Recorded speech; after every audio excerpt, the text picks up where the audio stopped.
Devansh. Yes sir. हाँ ये शायद आज नहीं आएंगे लोग। चलिए स्टार्ट करते हैं हम लोग।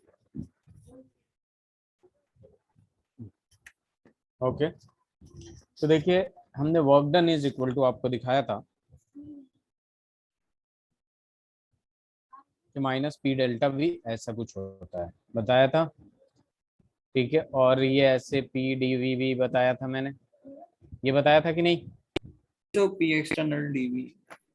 ठीक है, वो पी एक्सटर्नल ये एग्जैक्टली सेम है। तो अब देखिए यहाँ पे सबसे ज्यादा इंपॉर्टेंट पता है क्या है? Sign convention. ठीक है, sign convention for work done हम निकालेंगे। तो यहाँ टॉपिक डाल लेते हैं sign convention of work. Sign convention का वर्क देखेंगे तो देखिए इसमें जो रेफरेंस पॉइंट लिया गया है ना, वो एक्सटर्नल एजेंट लिया गया है। सबसे पहले केमिस्ट्री में हमेशा ध्यान में रखिएगा कि थर्मोडायनेमिक्स में जो रेफरेंस लिया गया है वो क्या लिया गया है? External agent. Reference is equal to external agent. तो मतलब सिस्टम से बाहर होगा वो। हाँ ठीक है, एक्सटर्नल एजेंट लिया गया, जैसे पी एक्सटर्नल वगैरह होता है। तो यहाँ पे देखिए, यहाँ पे जो चीजें आती हैं आपकी, ठीक है, सबसे पहला पॉइंट आ जाता है कि work done on the system. Work done on the system की बात होती है। सिस्टम पे जो काम हो रही है, कंटेनर के ऊपर जो काम किए कर रहे हैं हम लोग, बेसिकली कंटेनर के ऊपर जो काम करेंगे, क्या करेंगे? उसको कंप्रेस ही करेंगे ना। देखिए कंटेनर यस जो सर। है आपके पास, और इसमें एक मूवेबल पिस्टन है आपके पास। तो या तो आप इधर से वर्क कर सकते हैं या फिर इधर से कर सकते हैं। तो दो दो ही चीज पॉसिबल है, कंप्रेशन या एक्सपेंशन। एक्सपेंशन तो खुद से होगा, और कंप्रेशन क्या करेंगे? हम लोग करेंगे। तो work done on the system का मतलब क्या हो जाता है? कंप्रेशन, जिसमें वर्क डन जो होता है आपका पॉजिटिव आता है। जब सिस्टम पे आप खुद काम करिएगा तो वर्क डन पॉजिटिव होगा। और work done by the system, जब सिस्टम काम करेगा, work done by the system, जब सिस्टम खुद काम करेगा तो यहाँ पे क्या होगा? एक्सपेंशन होगा। और एक्सपेंशन होगा तो यहाँ पे वर्क डन क्या आएगी? नेगेटिव आएगी। क्लियर है? Yes sir. ठीक है, तो यहाँ पे देखिए ये जो फॉर्मूला हम लोगों ने निकाला था पी डेल्टा वी, तो यहाँ पे देखिए एक्सपेंशन में बेसिकली होता क्या है? वॉल्यूम इंक्रीज करता है। वॉल्यूम इंक्रीज करेगा तो डेल्टा वी क्या आएगा? पॉजिटिव आएगा। आएगा कि नहीं? Sorry sir. आएगा ना। और work done is equal to minus P, ठीक है, integration of minus P external dV. अब ये डीवी पॉजिटिव होगा तो भी तो ये नेगेटिव ही रहेगा ना। तो वर्क डन यस हमेशा सर। आपका यहाँ पे क्या आएगा? नेगेटिव में आ जाएगा। ठीक है, लेकिन work done by the system इस वजह से नेगेटिव होता है, और work done on the system क्या होता है? पॉजिटिव होता है। ठीक है। Yes sir.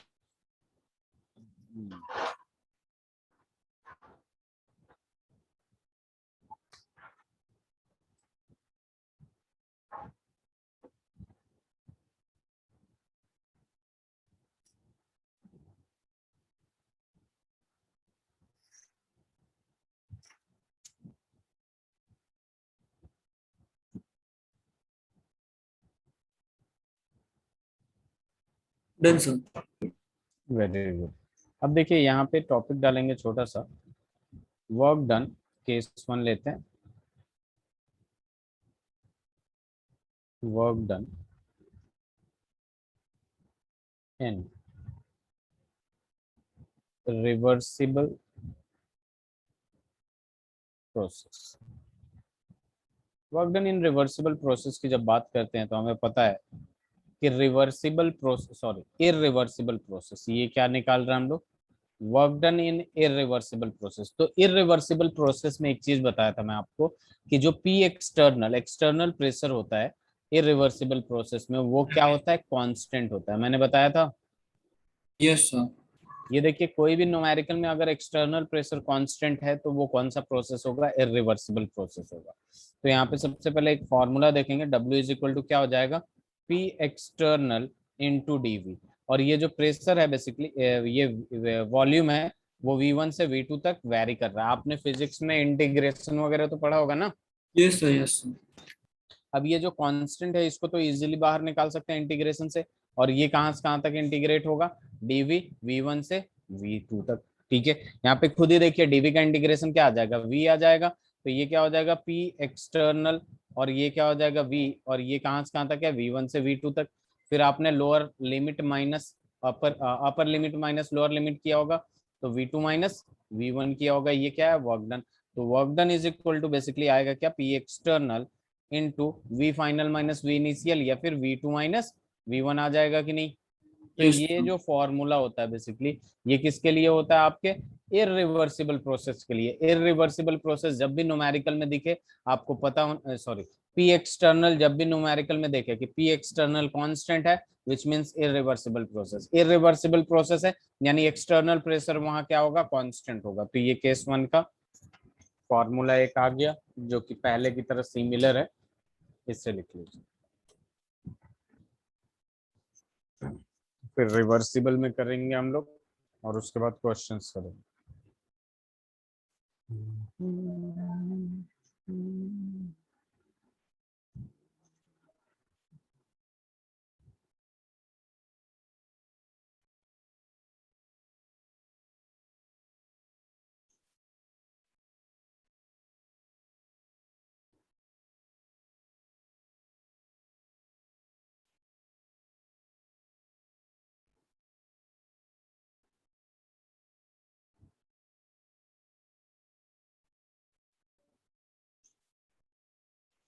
हो गया देवांश? सर। ओके, अब दूसरा वाला कर रहे हैं हम लोग, रिवर्सिबल प्रोसेस वाला। तो यहाँ पे केस 2 कर लेते। केस 2 में क्या हो जाएगा कि वर्क डन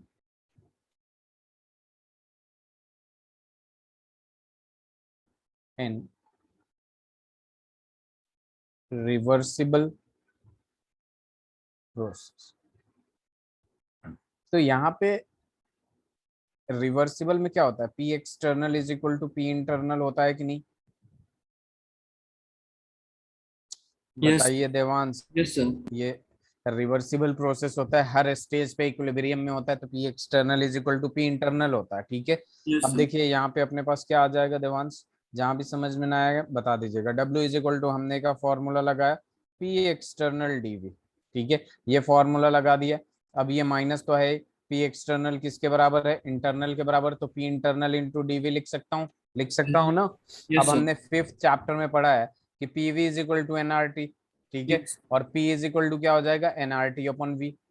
ये गैस के लिए लगाते थे, तो किसी कंटेनर में प्रेशर निकाल लिया हमने, तो यहाँ पे हम क्या लिख सकते हैं, minus n R T upon में वी। ठीक है, और डीवी, यही लिख सकते हैं ना।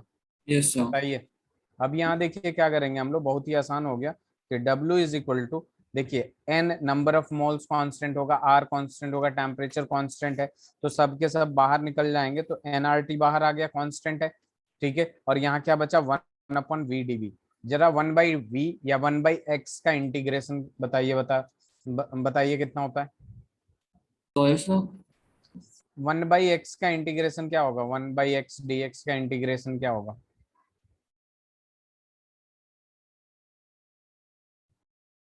सर वो +1 हो जाएगा। और 1/x का इंटीग्रेशन ln x होता है ना। चलिए इधर देखिए जरा, इसको इंटीग्रेट करेंगे v1 से v2 तक। आपको फिजिक्स में कुछ याद नहीं है जो ये आपने सर एक्स हो जाएगा। इंटीग्रेशन किया, x थोड़ी होगा। 1/x का इंटीग्रेशन कर रहे हैं तो वो x हो जाएगा। आशीष अभी जस्ट ज्वाइन किया आप? Yes sir. ओके, एक मिनट। 1/x का इंटीग्रेशन क्या होगा भाई, 1/x dx का कौन कौन बता रहा है कि x होगा।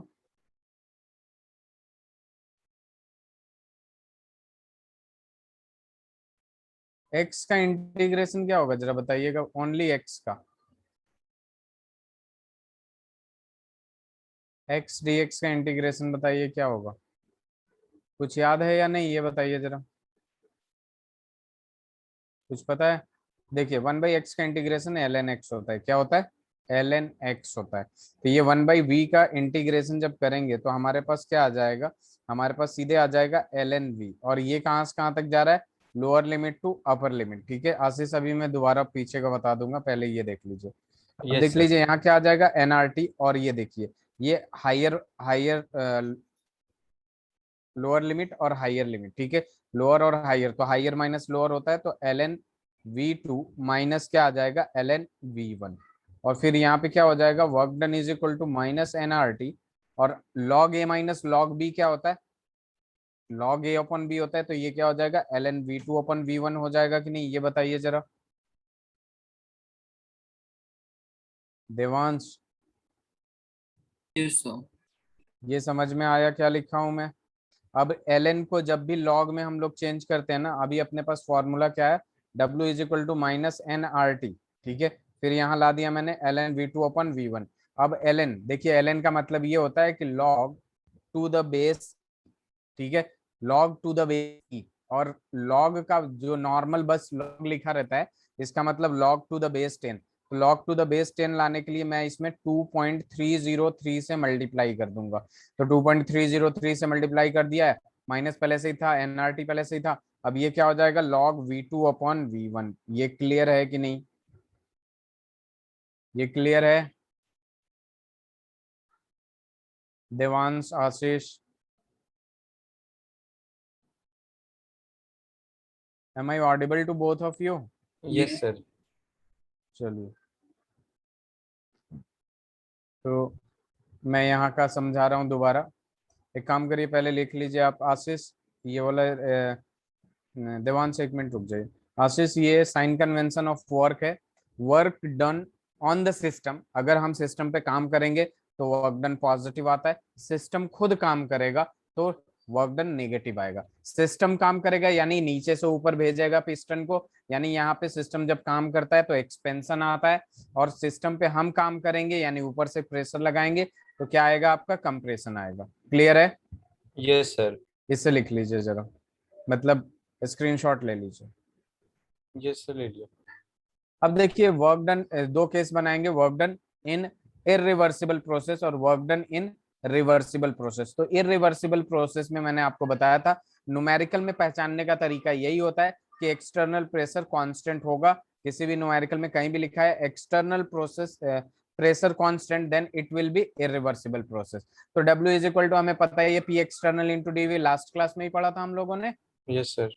अब यहाँ पे बस मैंने ये कर दिया कि इंटीग्रेट कर दिया है, कहां से कहां तक वॉल्यूम चेंज हो रहा है। इनिशियल वॉल्यूम v1 है और फाइनल वॉल्यूम v2 है। आप लोग मैथ्स के स्टूडेंट है, ये आपका कैलकुलस का पार्ट है जो कि बहुत आसान होता है, ठीक है, बेसिक मैथ्स होते हैं ये।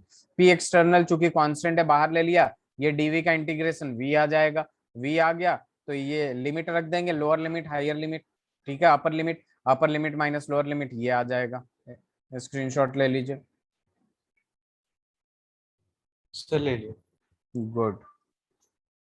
अब देखिए नेक्स्ट केस 2 पढ़िए जरा, work done in reversible process.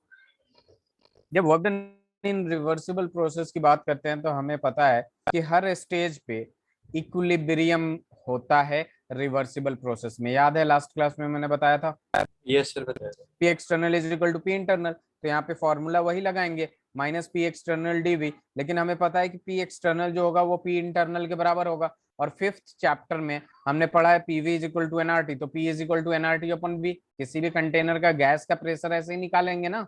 Yes sir. तो यहाँ पे P internal is equal to क्या लगा दिया मैंने, एनआरटी अपन वी डीवी। अब नंबर ऑफ मोल्स आर और टी सारे के सारे कांस्टेंट है, इसको बाहर ले लिया मैंने, और 1/v हो गया। 1/v का इंटीग्रेशन जो होता है ना वो ln v होता है, ये पता होना चाहिए, मैथ्स के स्टूडेंट है आप लोग, जेई की तैयारी कर रहे हैं। और ये v1 लोअर लिमिट और ये अपर लिमिट, 1/v का इंटीग्रेशन ln v v1 से v2 तक जा रहा है। nrt तो कांस्टेंट था, इसको बाहर लिया। अब फिर क्या करेंगे, ये v है और यहाँ अपर लिमिट क्या है, v2 है, तो ln v2 minus ln v1। हमेशा ध्यान में रखिएगा log a minus log b is equal to क्या होता है, log a अपॉन b हो जाएगा। तो v2 अपन v1 हो जाएगा माइनस nrt ln v2 अपन v1, ठीक है। इसका भी स्क्रीनशॉट इससे लिख लीजिए आप लोग।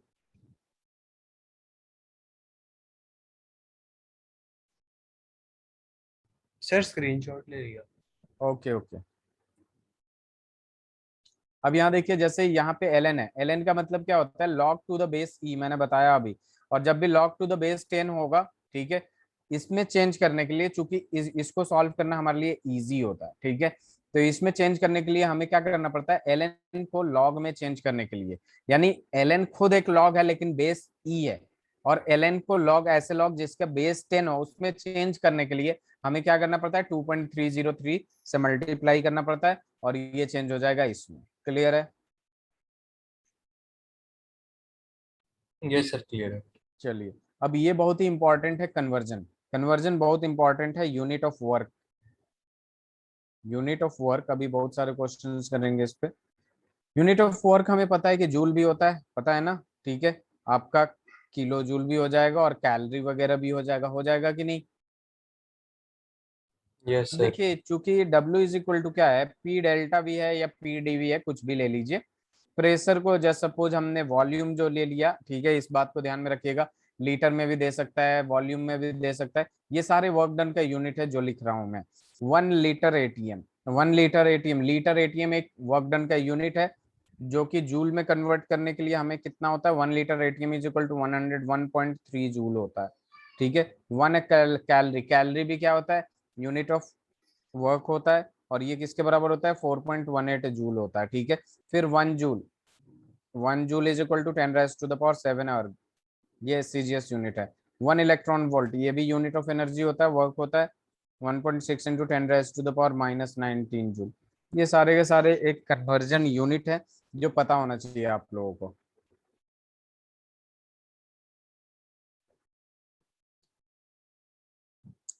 यहाँ पे देख लीजिए, प्रेशर एटीएम में ले लिया और वॉल्यूम लीटर में, तो लीटर एटीएम क्या हुआ आपका, यूनिट ऑफ वर्क हुआ, और ये पता होना चाहिए जरूर आपका। 1 litre atm is equal to 101.3 joule, 1 calorie is equal to 4.18 joule, 1 joule is equal to इतना। अर्ग, अर्ग एक एसआई सीजीएस यूनिट है ये, और 1 इलेक्ट्रॉन वोल्ट ये बहुत ही छोटा यूनिट है एनर्जी और वर्क का, 1.6 इंटू 10⁻⁻⁻19 जूल। ओफो,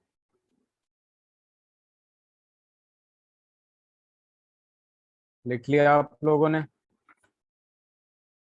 सर वो 1 लीटर मोल है? नहीं, 1 litre ATM, okay sir. KTM, ATM नाम तो सुना ही होगा आपने। ये सही है।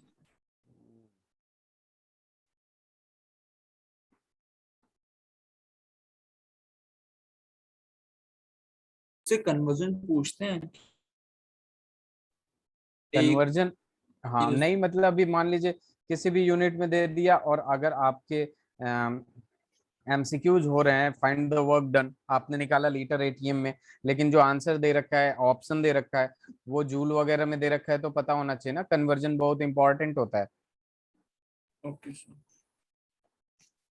अपना बेसिक कॉन्सेप्ट क्लियर रखा करिए, चाहे इस पॉइंट ऑफ व्यू से कभी नहीं पढ़ना चाहिए कि क्या पूछते हैं क्या नहीं पूछते हैं। आपका बेसिक क्लियर रहेगा तो कहीं ना कहीं काम आता ही आता है।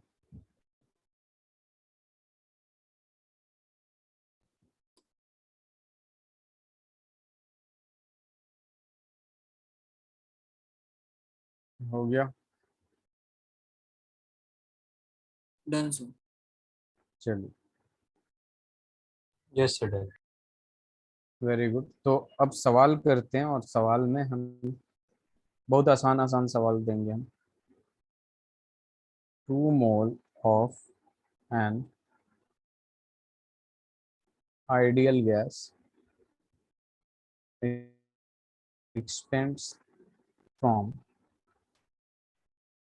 5 liter to 12 liter against constant external pressure of 180. Calculate work done। तो ये पहला सवाल है, और ये पहला सवाल बहुत ही आसान है।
हो जाएगा या बताऊं मैं?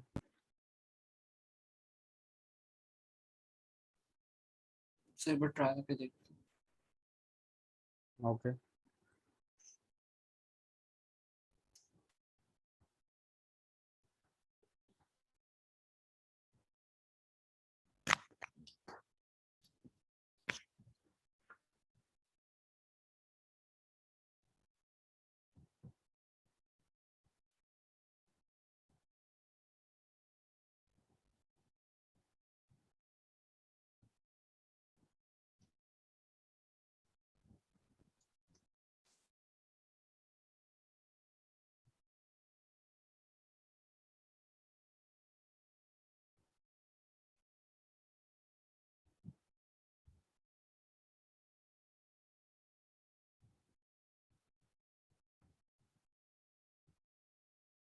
सर बता ही दीजिए। आ गया। चलिए जरा यहाँ देखिए। हाँ, आपसे हुआ आशीष, देवांश? सर बता दीजिए आप। चलिए इधर देखिए जरा। इसमें निकालने को क्या दिया है, इसमें ध्यान दीजिए। Calculate work done. मैंने वर्क डन के दो फॉर्मूले आप लोगों को बताए, अगर ध्यान हो तो। ये केस वन जो इरिवर्सिबल प्रोसेस के लिए है, वो ये फॉर्मूला है कि कितना एक्सटर्नल प्रेशर लग रहा है, final volume minus initial volume. दूसरा ये वाला फॉर्मूला, ये किसके लिए है? रिवर्सिबल प्रोसेस के लिए है। ठीक है, तो सबसे पहला अपना टारगेट ये है कि हम ढूंढे ये रिवर्सिबल है या इरिवर्सिबल है। आप लोग बता सकते हैं रिवर्सिबल है या इरिवर्सिबल? मैंने बोला है तो जब भी कांस्टेंट है तो वो एक्सटर्नल इरिवर्सिबल होगा। जब भी एक्सटर्नल प्रेशर कांस्टेंट होगा तो इरिवर्सिबल होगा। और इरिवर्सिबल का फॉर्मूला क्या है? Minus P external into dV या V two minus V one. वो क्या है? चेंज इन वॉल्यूम ही तो है। तो यहाँ पे लगा दीजिए। पी एक्सटर्नल कितना दे रखा है भाई? देखिए 2 mole of an ideal gas expands from 5 litre to 12 litre against constant external pressure of 1 atm। कितना दे रखा है? 1 atm। तो यहाँ पे लगा देंगे सीधे सीधे 1 atm। और फाइनल वॉल्यूम 12 जा रहा है और इनिशियल वॉल्यूम 5 जा रहा है। तो ये कितना हो जाएगा? -7 लीटर एटीएम हो जाएगा कि नहीं? बताइए। Yes sir. Yes sir. ठीक है, यानी इसको अगर जूल में कन्वर्ट करना चाहें तो 101.3 से मल्टीप्लाई कर देंगे तो ये जूल में कन्वर्ट हो जाएगा। अच्छा ये बताइए, वर्क कौन सा क्वांटिटी है, स्केलर या वेक्टर?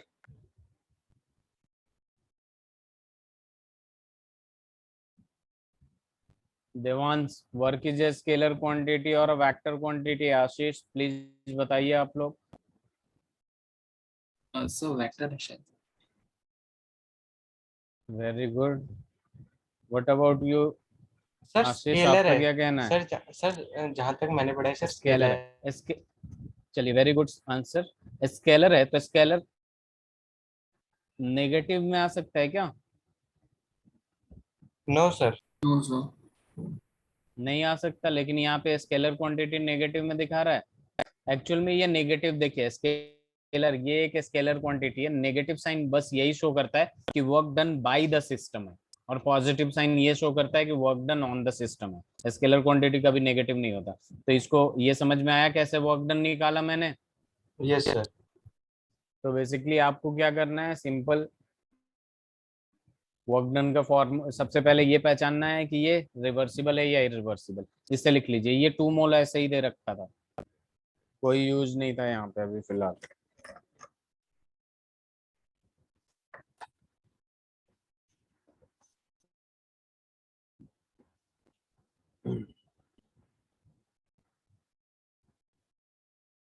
लिख लिया आप लोगों ने? Yes sir. Ashish, yes sir लिखिए। तो सवाल दूसरा है, 4 mole of helium gas compressed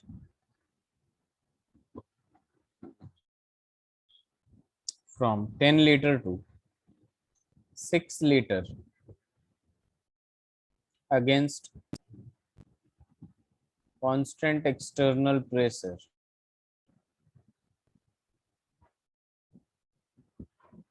external tracer of 1 atm, calculate work done.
हो गया?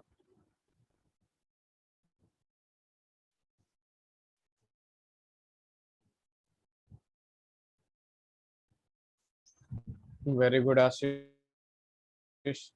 देवांश, कौन सा कौन सा ये वो है प्रोसेस? कांस्टेंट एक्सटर्नल है तो फिर से इरिवर्सिबल लगा देंगे। इरिवर्सिबल लगाते ही W is equal to minus P external into D आएगा। माइनस पी कितना है? 1 है। डी फाइनल कितना आपका 6 है, -10 है, तो ये माइनस माइनस 4 लीटर एटीएम हो जाएगा, जिसको जूल में अगर कन्वर्ट करेंगे तो 101.3 हो जाएगा कि नहीं इतना जूल।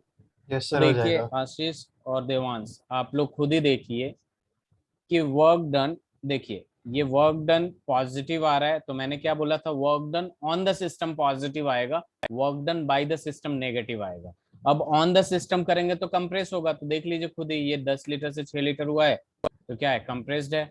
और वो क्या था, 5 लीटर से 12 लीटर था तो एक्सपेंड हुआ, तो नीचे से अंदर से कहीं ना कहीं फोर्स लग रहा होगा, प्रेशर, तभी तो यस एक्सपेंड सर। हुआ। तो yes work sir. Done by the system negative आया था यहाँ पे, और यहाँ पे क्या आ रहा है, पॉजिटिव। देवांश लिख लिया आपने? जैसे मैं ओके, नेक्स्ट क्वेश्चन एक अच्छा सा दूंगा जिसमें देखते हैं कौन कितना दिमाग लगा पाता है।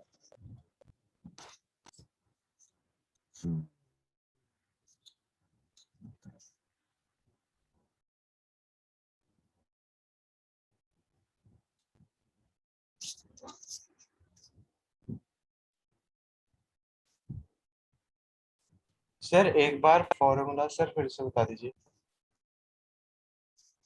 कौन सा formula? W is equal to minus P external DV, और एक और जो था दूसरा वाला। Yes sir. Okay, slide change करूं, देखिए दूसरा वाला W इज इक्वल टू दो तरीके से लिख सकते हैं आप, एक तो direct NRT ln V2 upon V1, better है कि इसमें लिखें W is equal to -2.303 log of V2 upon V1। Clear है? स्लाइड चेंज करूं? सर एक yes sir. Devansh, yes sir. हो गया ना? पिछले स्लाइड का सबका हो गया, दोनों लोगों का? सर एक सेकंड दिखा दीजिए पीछे। आप बताइए क्या छूट गया था? सर हो गया, सर हो गया सर, बस थोड़ा सा चेक करना था। ओके, चलिए तो सवाल कुछ ऐसा है, 4 मोल ऑफ एन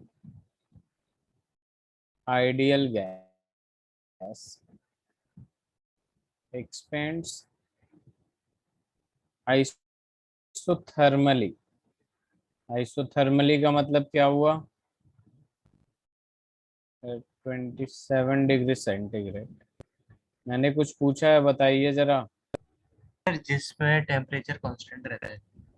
जिस पे टेम्परेचर कांस्टेंट है।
नहीं होगा तो बता दीजिएगा, कुछ समझ में ना आए तो।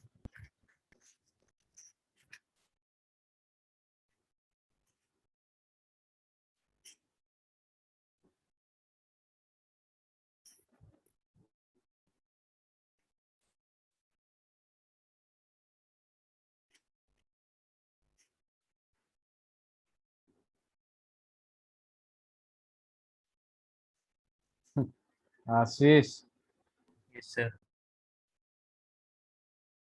हाँ, इसमें पता है आपको, ये आपने जो ये किया है ना, 6 - 12, यही किया है ना आपने? Yes sir. वो 6 क्या होता है? वॉल्यूम होता है ना, V2 - V1। ये क्या दे रखा है Ashish? Yes sir, sir sir sir समझ। ATM किसका यूनिट होता है? हाँ, प्रेशर पता था मुझे, ज्यादातर बच्चे यही। प्रेशर।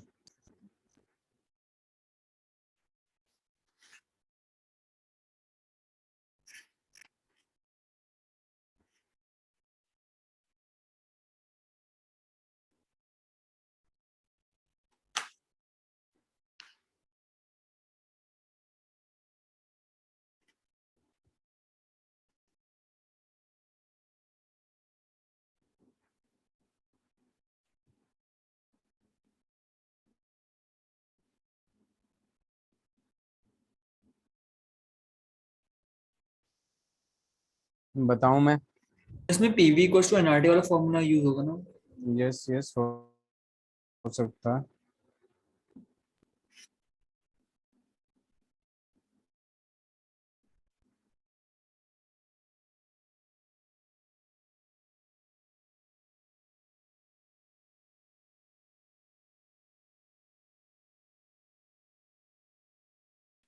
हुआ आशीष? सर एक सेकंड।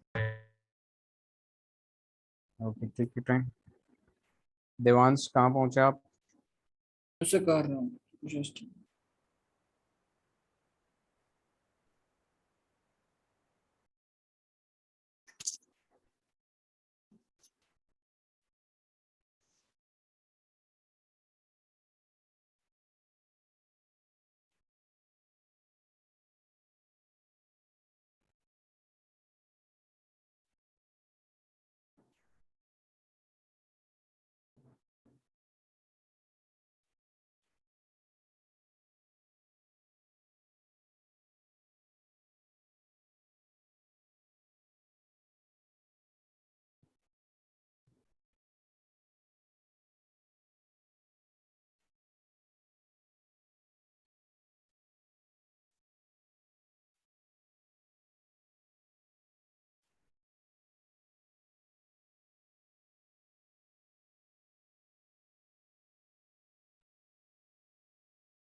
इसमें आर की वैल्यू पुट करें या फिर उसे छोड़ दें?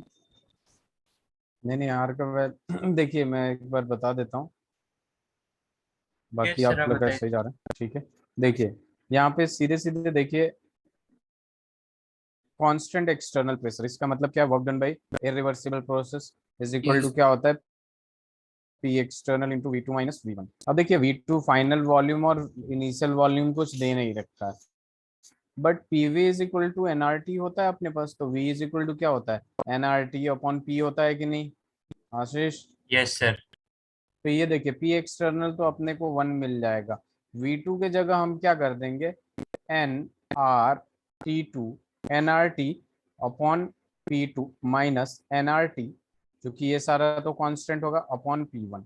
अब ये हो जाएगा work done by irreversible process. अब जरा ध्यान दीजिएगा, यहाँ पे नंबर ऑफ मोल्स की देखिए, एनआरटी एनआरटी, क्योंकि 4 mole of an ideal gas है, तो दोनों का सबका सेम होगा, तो एनआरटी कॉमन ले लेंगे हम लोग। तो एनआरटी कॉमन लिया तो ये P2 जो है कहाँ तक है?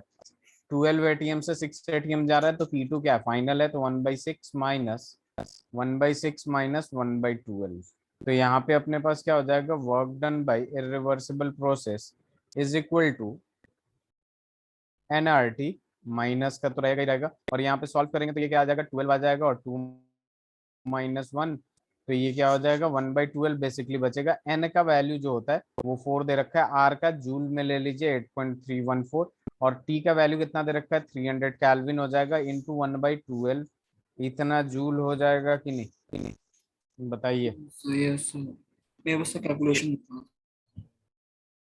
देवांश सही थे आप, यस सर, वो गलत हो बस गया था। आर की वैल्यू पुट करनी है। आर का 8.314 लेंगे ताकि जूल में आ जाए सारी चीजें।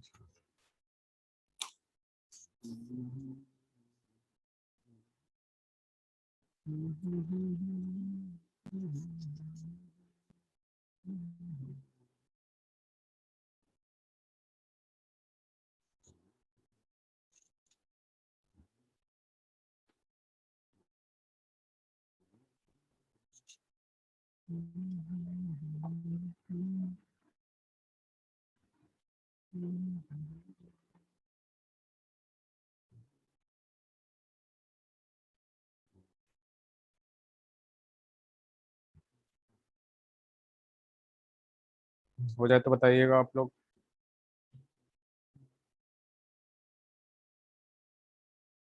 Done sir. Ashish,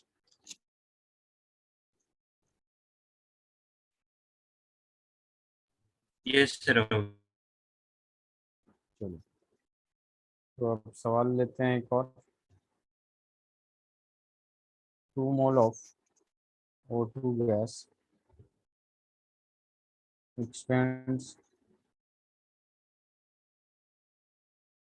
isothermally and reversible from 10 liter to 100 liter at 27 degrees centigrade. Calculate the work done. Calculate the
लिख लिया आप लोगों ने?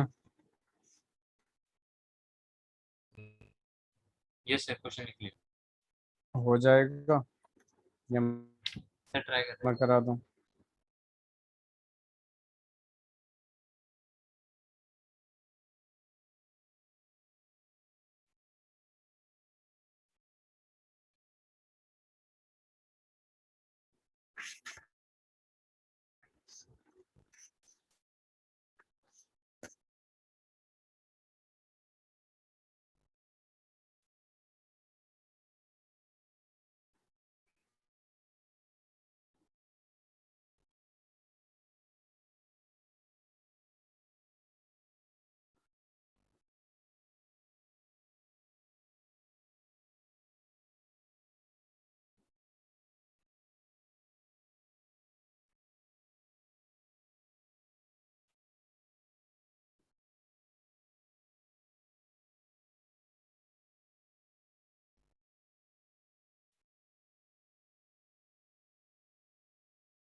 हो गया या बताऊं मैं? जस्ट कैलकुलेशन बची है। तो आपने पुट कर दिया।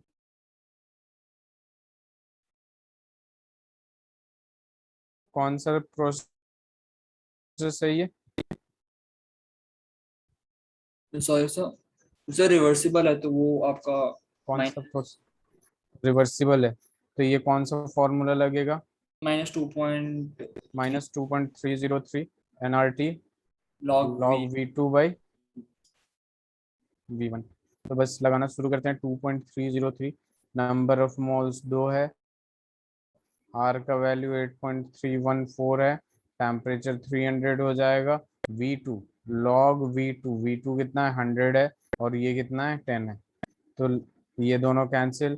तो अब जरा सा सॉल्व कर लीजिए, ये क्या हो जाएगा? 2.303 इंटू ये 600, ठीक है, इंटू 8.314, और ये log 10 का वैल्यू 1 हो जाता है। log 10 का वैल्यू कितना हो जाता है? 1 हो जाता वन। है। तो क्या इससे सॉल्व करके जूल में आंसर नहीं ला सकते हैं? सर ला सकते हैं। ये तो पता है ना, log 10 का वैल्यू 1 होता है, पता है कि नहीं? ये सर पता है।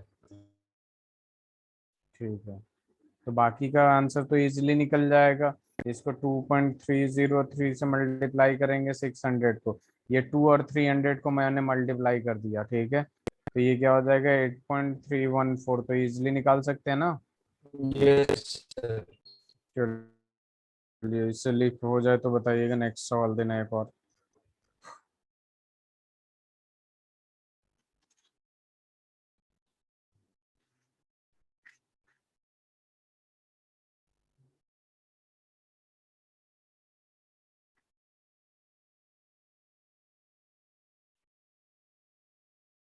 हो गया? लिख लिया आप लोगों ने?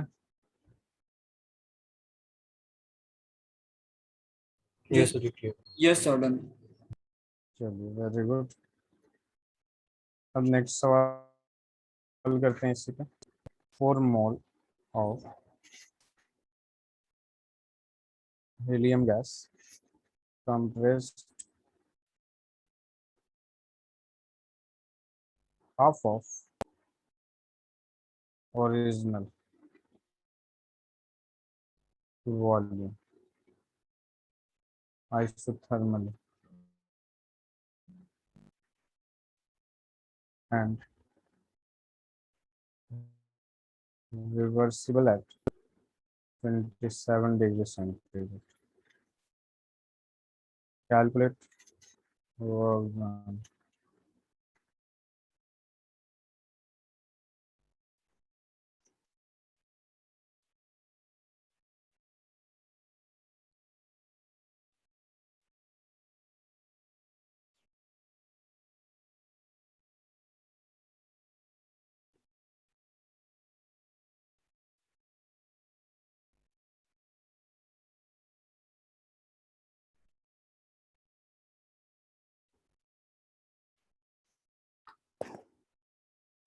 हो गया आशीष? हो सर कर जाएगा रहे हैं। देवांश? सर ट्राई कर रहे हैं। Okay, very good.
हो गया देवांश, आशीष?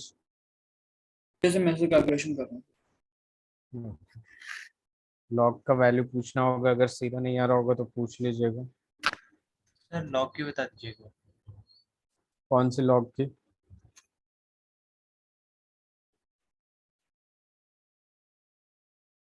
Log 2, log 3, log 4, log 5, log 10? log 2 0.3।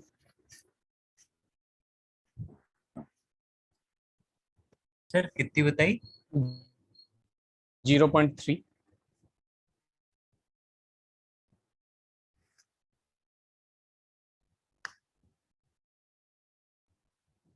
तो ये कुछ आंसर इतना आ रहा है क्या?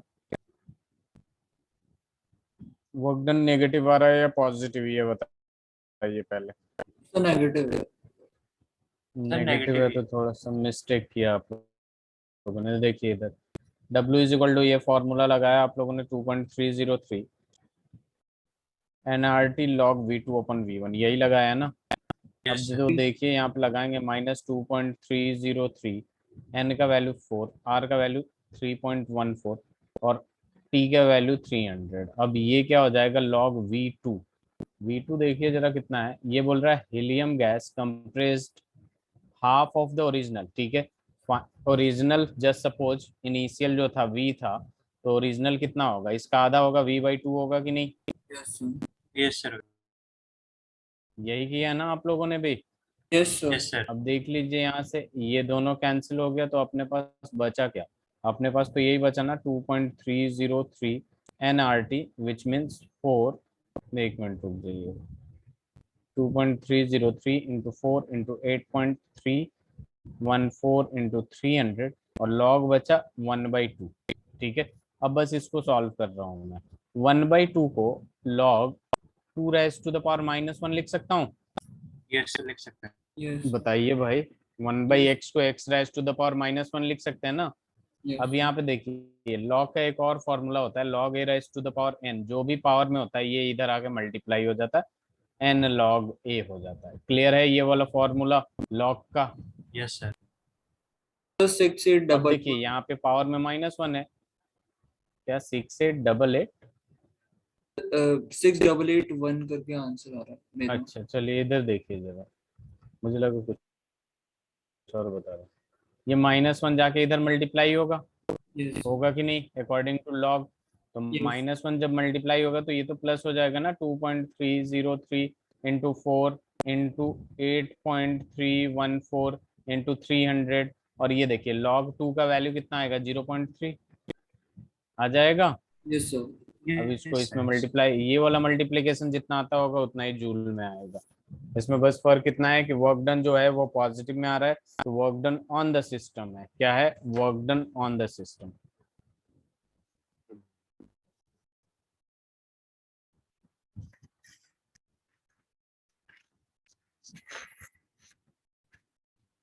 हो गया? Yes sir. यस सर हो गया। सर लॉग वाले जो आइडेंटिटीज हैं वो याद कर लें या फिर मतलब कुछ स्पेसिफिक ही देखें। हाँ याद कर लीजिए। जैसे मैं यहाँ लिख देता हूँ, log a into log B is equal to log a। एक मिनट, थोड़ा सा गड़बड़ है, प्लस हो रहा है इससे भी। एक मिनट उल्टा लिख दो, लिख जाए। log a b का मतलब क्या हो जाता है? log a plus log b। log a upon b का मतलब क्या हो जाता है? log a minus log b। फिर log a raise to the power n का मतलब क्या हो जाता है? n log a। क्लियर है? अब देखिए कुछ log के वैल्यूज याद रखिए। जैसे log 2 is equal to exact value 0.3010 होता है। log 3 का वैल्यू 0.471, log 5 की वैल्यू 0.69 विच मीन्स 0.7, log 7 की वैल्यू 0.845, log 9 की log 10 का वैल्यू 1 होता है। तो ऐसे ही log 100 की वैल्यू 2 हो जाएगा।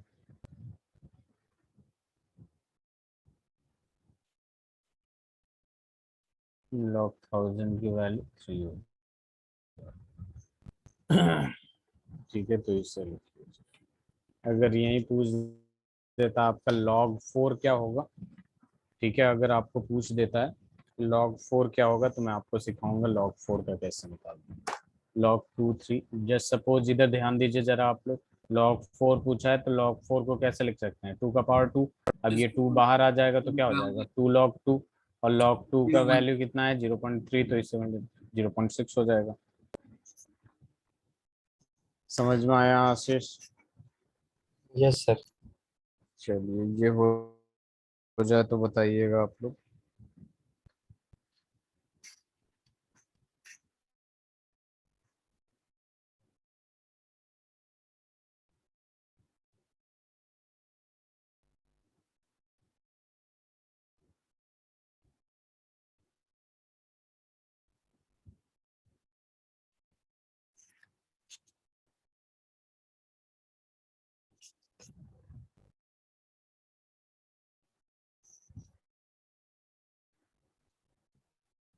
Done sir.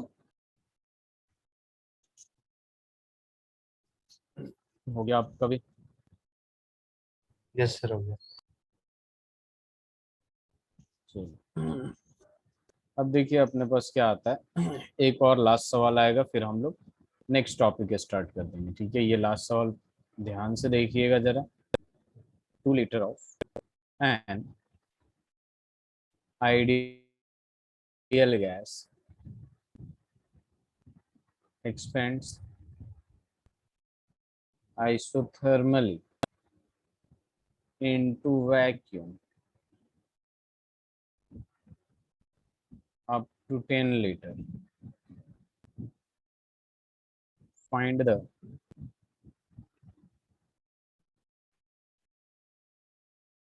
work.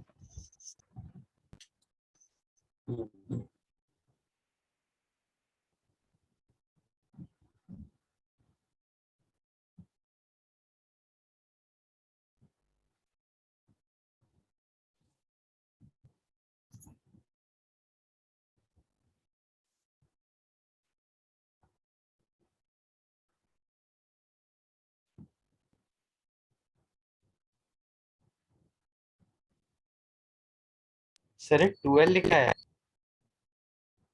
हाँ, 2 liter, 2 liter of an ideal gas, volume volume दे रखा है basically. 2 liter of an ideal gas expands isothermally into vacuum up to 10 liter. Find the work done.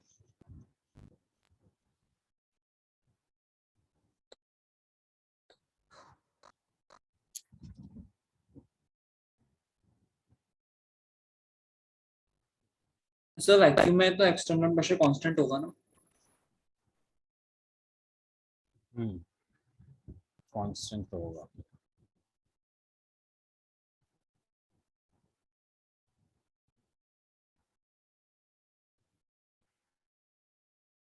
देखिए यहाँ पे वैक्यूम में ध्यान दीजिए आप लोग जरा, ये जो वैक्यूम होता है बेसिकली, वैक्यूम में पी एक्सटर्नल जो होता है 0 होता है। तो work done is equal to P external into volume, क्या होगा, V2 माइनस V1 कितना भी हो, ये सर 0 हो 0 गया हो तो जाएगा। V2 माइनस V1 से मल्टीप्लाई होके क्या हो जाएगा, वर्क डन 0 हो जाएगा। इसी को हम लोग फ्री एक्सपेंशन कहते हैं। आशीष, इसे हम लोग क्या कहते हैं, free expansion. Devansh, yes sir. Devansh, हाँ यस सर। स्लाइड चेंज करूँ, इसे लिख लिया आप लोगों ने? Yes sir. सर यस आशीष? सर अगर एक गैस कंप्रेस हो रही होती सर तब भी वर्क डन 0 रहता। हाँ, एक्चुअल में वैक्यूम में एक्सटर्नल प्रेशर 0 होता है। हम जो वर्क डन निकालते हैं ना यहाँ पे, ठीक है, वो किसका निकालते हैं, पी एक्सटर्नल का ही तो निकालते हैं। प्रेशर क्या लगाते हैं, पी एक्सटर्नल लगाते हैं रिवर्सिबल इरिवर्सिबल में। तो अगर ये 0 हो गया, पी एक्सटर्नल इंटू डीवी है, ये 0 हो गया, तो ये कितना भी हो 0 ही होगा ना। अभी फ्री एक्सपेंशन में, हाँ आशीष क्या कह रहे हैं आप? आपकी आवाज लैग कर रही है, रुक जाइए पहले, ये देखिए, ये टॉपिक देखिए, टॉपिक डालिए free expansion.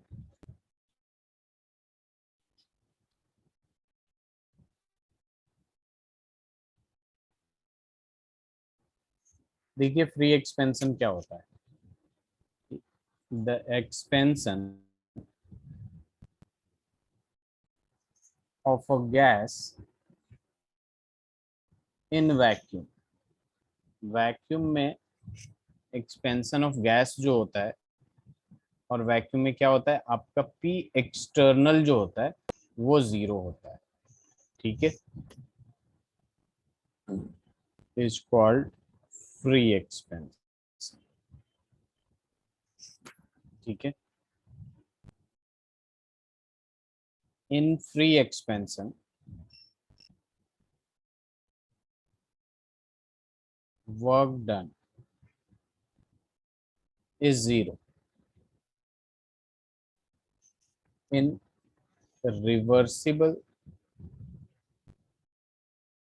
And irreversible. Reversible हो या इरिवर्सिबल हो, फ्री एक्सपेंशन में वर्क डन जीरो होता है क्योंकि पी एक्सटर्नल जीरो हो जाता है। क्लियर है? तो यहाँ पे एक छोटा सा ऐसे लिख सकते हैं कि फ्री एक्सपेंशन का मतलब क्या क्या होता है। तो मतलब ये होता है कि वैक्यूम क्रिएट हो गया वहां पे, दूसरा वैक्यूम इवैक्यूएट कर दिया हम जितना भी एयर वगैरह थे, जिसका मतलब पी एक्सटर्नल जो हो गया वो जीरो हो गया, तो वर्क डन भी क्या होगा, जीरो होगा, ठीक है। इसे लिख लीजिए आप। और इसमें अगर कोई दिक्कत है, प्रॉब्लम है, डाउट है तो पूछिए आशीष और Devansh. No sir. No, Ashish, चलो, इसे लिख लीजिए फिर आप लोग। yes, sir. Yes, हाँ, आपकी आवाज बहुत लैग कर रही है आशीष, तो प्लीज टाइप कर दीजिए।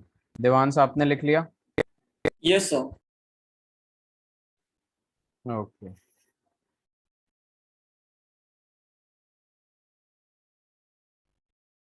Very good. चलिए स्लाइड चेंज करते हैं, टॉपिक डालिएगा। एक नया टॉपिक है जो कि बहुत ही इम्पोर्टेंट है, ठीक है, जिसका नाम है इंटरनल एनर्जी, ठीक है। थर्मोडायनेमिक टर्म अब शुरू हुआ है, इंटरनल एनर्जी।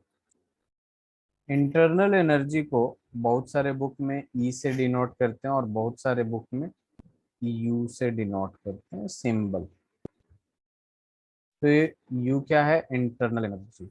और ये इंटरनल एनर्जी होता क्या है, ध्यान से सुनिएगा आप लोग। जैसे अपना बॉडी है, बॉडी के अंदर जितने भी टाइप्स के एनर्जी है ना, वो सारे का सम इंटरनल एनर्जी होगा, ठीक है। अब जैसे मूवमेंट हो रहा है ब्लड का, ठीक है, तो काइनेटिक एनर्जी होगा। ट्रांसलेशनल काइनेटिक एनर्जी, अगर एक ही जगह कुछ मूव कर रहा है तो रोटेशनल काइनेटिक एनर्जी होगा। इलेक्ट्रोस्टैटिक एनर्जी होगा, केमिकल एनर्जी होगा। तो बॉडी के अंदर या सिस्टम के अंदर, मान लीजिए कोई भी सिस्टम के अंदर total sum of different types of energy जो है, उसे क्या कहते हैं, इंटरनल एनर्जी कहते हैं। बात क्लियर है ये यस सर। आशीष, देवांश? तो बेसिकली क्या आप एग्जैक्ट इंटरनल एनर्जी किसी सिस्टम का लगा निकाल सकते हैं, हाँ या ना? Sorry sir. मैंने पूछा कि किसी भी सिस्टम का एग्जैक्ट, ओके, किसी भी सिस्टम का एग्जैक्ट इंटरनल एनर्जी निकाल सकते हैं आप, आरुषि? सर सारी हाँ, फोर्सेस को कंबाइन करके। हाँ एक्चुअल, एक मिनट रुक जाए आरुषि, ये कब ज्वाइन किया इन्होंने, चलिए। तो देखिए इंटरनल एनर्जी को मैं दोबारा डिफाइन कर रहा हूँ कि इंटरनल एनर्जी क्या होता है, कि सिस्टम के अंदर जितने भी टाइप्स के एनर्जी होता है उसी के सम को हम कहते हैं इंटरनल एनर्जी। और बेसिकली इंटरनल एनर्जी एब्सोल्यूट या एग्जैक्ट इंटरनल एनर्जी डिफाइन करना पॉसिबल नहीं है, क्योंकि सिस्टम में हजारों तरीके के फोर्स लग रहे होंगे, एनर्जी लग रहे होंगे, ठीक है। जैसे as for example internal energy is equal to kinetic energy लग रहा होगा, पोटेंशियल एनर्जी लग रहा होगा, ठीक है, केमिकल एनर्जी भी लग रहा होगा वहां पे। फिर आपके पास क्या आ जाएगा, न्यूक्लियर एनर्जी भी लग रहा होगा, बहुत सारे टाइप्स के एनर्जी होंगे कि नहीं, जिसे हम लोग जानते भी नहीं है, हो सकता है ऐसा भी एनर्जी हो। इलेक्ट्रिकल एनर्जी लग रहा होगा, ग्रेविटेशनल एनर्जी लग रहा होगा, ये तो मैंने वो नाम लिखा है जो हम जानते हैं, ठीक है। तो एक भी इनसाइड द सिस्टम जितने भी एनर्जी एग्जिस्ट कर रहे हैं, whether it is kinetic energy, different forms of kinetic energy, potential energy, इन सब का सम जो होता है वही होता है आपका काइनेट इंटरनल एनर्जी। क्या होता है? इंटरनल एनर्जी, ठीक है। तो यहाँ पे हम लिख सकते हैं एक ऐसे कंटेनर बना के, जैसे मान लीजिए गैसेज वगैरह हैं इसमें बहुत सारा, ठीक है। तो total energy available in container जो होगा वही होगा इंटरनल एनर्जी। यहाँ पे लिख सकते हैं total energy available in container, इससे लिख लीजिए। और यहाँ पे मैं डिफाइन कर रहा हूँ the total energy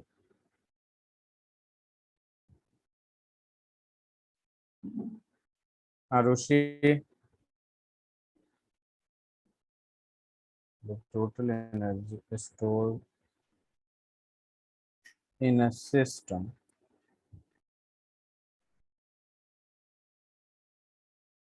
in terms of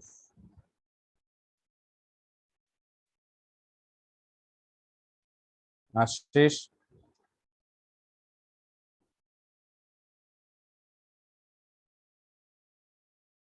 in terms of chemical energy,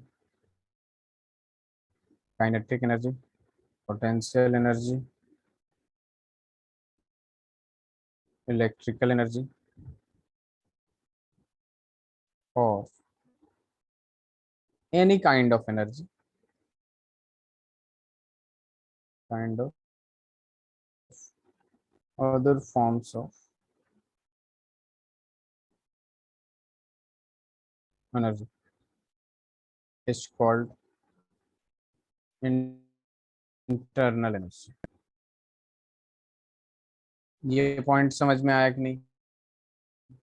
system के अंदर जितने टाइप्स के एनर्जी होंगे उन सब का सम जो होगा वही होगा इंटरनल एनर्जी। अब सिस्टम में बहुत सारे टाइप्स के एनर्जी हो सकते हैं, इसलिए हम लोग एब्सोल्यूट इंटरनल एनर्जी नहीं निकाल सकते हैं, हम हमेशा चेंज इन इंटरनल एनर्जी निकालते हैं। सिस्टम का इनिशियल एनर्जी देख लेते हैं टोटल कितना है, और फाइनल एनर्जी देख लेते हैं सिस्टम का कितना है, और change in energy, internal energy easily निकाल लेते हैं। ये बात समझ में आया कि नहीं है आप लोगों को?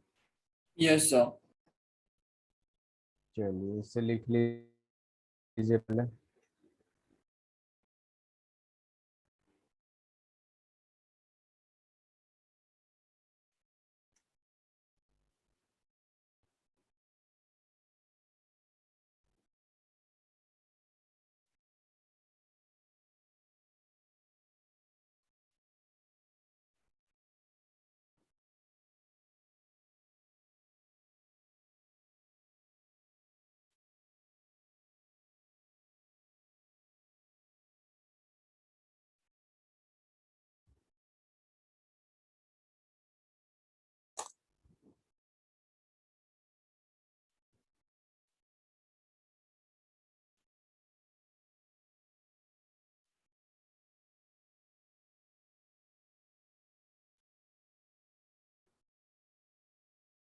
Done sir.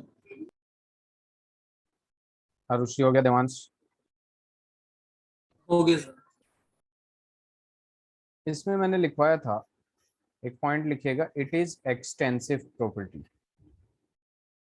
क्या होगा? इट इज एक्सटेंसिव प्रॉपर्टी, ठीक है। तो अगर मैं बोलूंगा एक चीज बताइए, एक्सटेंसिव प्रॉपर्टी कैसे, जस्ट सपोज ये 10 मोल है और इधर है आपके पास 3 मोल, किसमें इंटरनल एनर्जी ज्यादा होगा? U1 ज्यादा होगा या U2 ज्यादा होगा? तो U1। U1 ज्यादा होगा, यानी ये क्वांटिटी पे डिपेंड कर रहा है, इस वजह से ये क्या होगा? एक्सटेंसिव प्रॉपर्टी होगा। क्लियर है? Yes sir. For cyclic process, मैंने पहले भी लिखवाया और अभी भी लिखवा रहा हूँ ना, लास्ट क्लास में साइक्लिक प्रोसेस में पढ़ा था हम लोगों ने। For cyclic process delta U 0 होगा, क्योंकि ये क्या होता है? स्टेट फंक्शन होता है, ठीक है। Next point, internal energy is a state function, is a state function। तो जो कोई भी स्टेट फंक्शन हो उसका डेल्टा चेंज इन, ठीक है, जो कोई भी स्टेट फंक्शन हो, weather it is internal energy, enthalpy, gives free energy, जो कोई भी स्टेट फंक्शन हो उनका चेंज जो निकालिएगा साइक्लिक प्रोसेस में वो हमेशा जीरो आएगा। ठीक है, फिर एक पॉइंट लिख लेंगे हम लोग यहाँ पे। ये पॉइंट समझ में आया कि नहीं आप लोगों को? ये दोनों तीनों बता दीजिए दोबारा से, समझ क्या में। क्या कह रहे हैं? Internal energy is a state function. दो टाइप का फंक्शन पढ़ा था हमने, एक पाथ फंक्शन और एक स्टेट फंक्शन। पाथ फंक्शन वो होता है जो पाथ पे डिपेंड करता है, जैसे वर्क और हीट, और स्टेट फंक्शन वो होता है जो इनिशियल और फाइनल पे डिपेंड करता है, पाथ पे डिपेंड नहीं करता। जैसे चेंज इन इंटरनल एनर्जी हो गया, इंथैल्पी हो गया, यस सर, ओके। इंथैल्पी हो गया, ठीक है, इंटरनल एनर्जी वगैरह हो गया। इसे लिख लीजिए।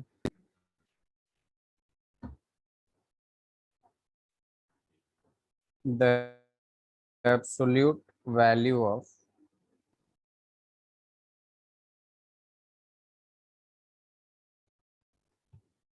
internal energy of system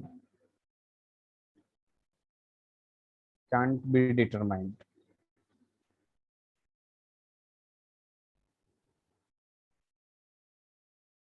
but only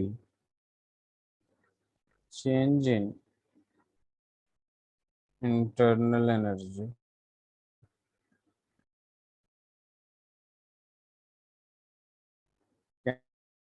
can be determined। Absolute निकालना नहीं निकाल सकते हम लोग, क्योंकि बहुत सारे टाइप्स के एनर्जी होते हैं, छोटे छोटे फॉर्मूले लगेंगे, ठीक है। लेकिन चेंज निकालना आसान होता है कि इनिशियली 10 जूल था इंटरनल एनर्जी, फाइनली 20 जूल है, तो एग्जैक्ट चेंज निकल जाता है हमें 10 जूल, ठीक है।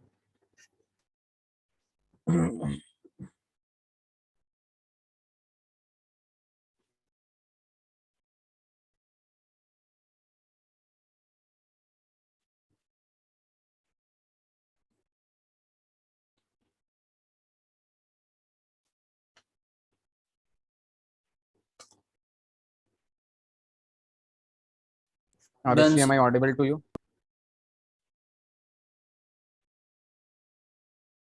चलो, एक पॉइंट और लिख लीजिएगा। इंटरनल एनर्जी चेंज कैसे होगा? हम अगर सिस्टम में एनर्जी बढ़ा देंगे तो उसका इंटरनल एनर्जी इंक्रीज हो जाएगा, सिस्टम से एनर्जी निकाल लेंगे तो इंटरनल एनर्जी डिक्रीज हो जाएगा कि नहीं Devansh? Yes sir.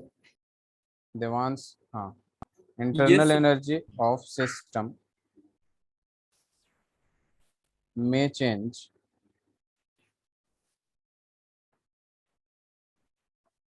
when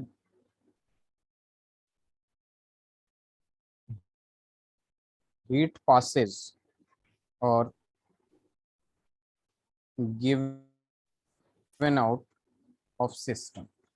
system से हीट निकाल दिया हमने, या फिर वर्क डन ऑन और बाय द सिस्टम।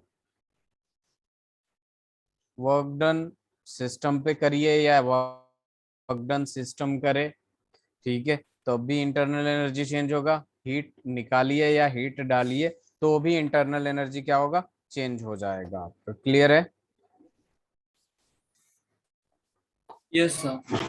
और सी पार्ट लिख लीजिएगा, मैटर्स एंटर्स और